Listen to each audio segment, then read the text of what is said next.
Hey, what's up, my friends? How's it going? Hope you are all doing well. And today I want to speak about something which has really changed in my life, right? Of course, it's about a trading, and it's going to be about a trading journal. Again, trading journal, right? So I think I might be boring about speaking about it over and over, but true is that trading journal is actually the most important thing in my life, right? I've been speaking about it many times, and I said that I would already be much further in my trading career if I started to do journaling earlier, right?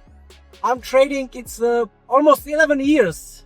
Fuck, the time is really running fast, right? And I really started journaling maybe after 5 years, right?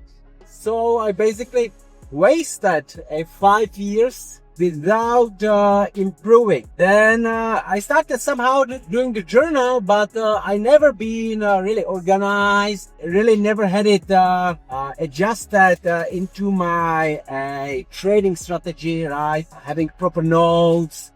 Simply haven't been organized, right? And I would say it's really important to do that, because if you do that, you're really improving, and every loss which you take turns into a lesson, and then you get improved, right? So you really have to do that as a trader. And if you're still not journaling, you should really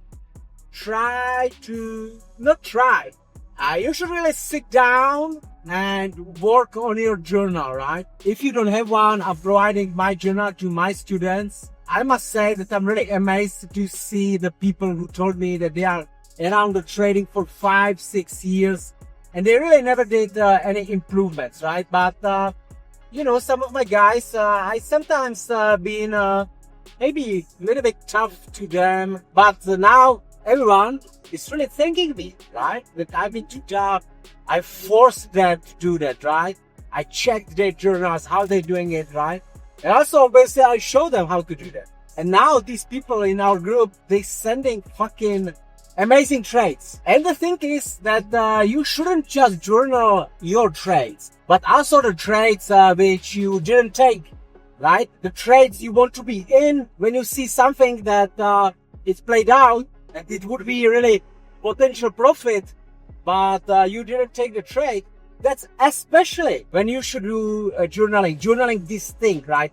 Dissecting it, right? Reverse engineering it and saying to yourself, here, after this happened in here, in this market context, that's where I would enter, right? And that's why is the journal so important, because that's how you really improve. And people telling me, right, why should I be journaling the trades when I haven't been in the trade? Because when you start to journaling these trades which you are not in but you want to be in, that's the first step to take this trade next time. And this is how you grow as a trader. This is how you improve, right? So that's why it is so important. Now, how your journal should look like, right?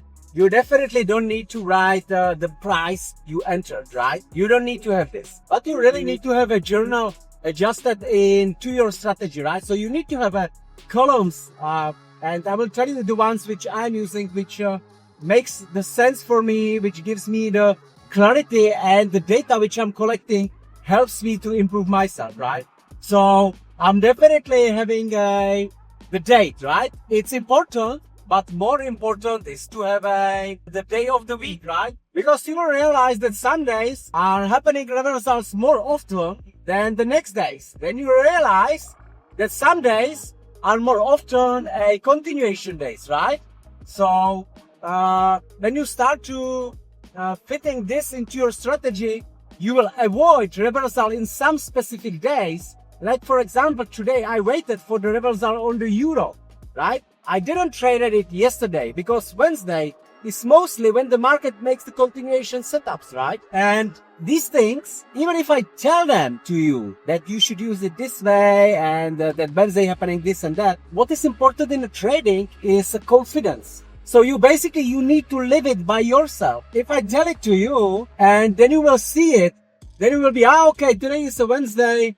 he said it's maybe gonna be a continuation day, right? So you trade a continuation. But what gives you a more confidence is that when you realize that you're actually writing this for maybe 5 times, 6 times, or maybe 10 times, right? And then you see that in your statistics that the Wednesday, this happening, Tuesday, maybe often low of the week, right? Then Thursday, it could be a reversal when the week was trending for the whole week, right? Or maybe the Friday, if the whole week was dropping, right? The Friday maybe gives you the pullback, right? And this is the things which you cannot remember. You will not remember that if you will not be writing that into your journal, right? So that's why you need to have your column for the day of the week when you're trading, and also for the sessions, right? For me personally, I am not focusing that much to the day trading. Even though I'm quite successful in the day trading, I feel more comfortable in the swing trading, right? And that's because when I do a swing trading, I don't need to sit by the computer for the whole session, watch the charts, right? I'm not saying that it's not possible, but I want to live a life, right? So I feel most comfortable in the weekly and daily CLS ranges and trading 4 hours and 1 hour confirmation, right?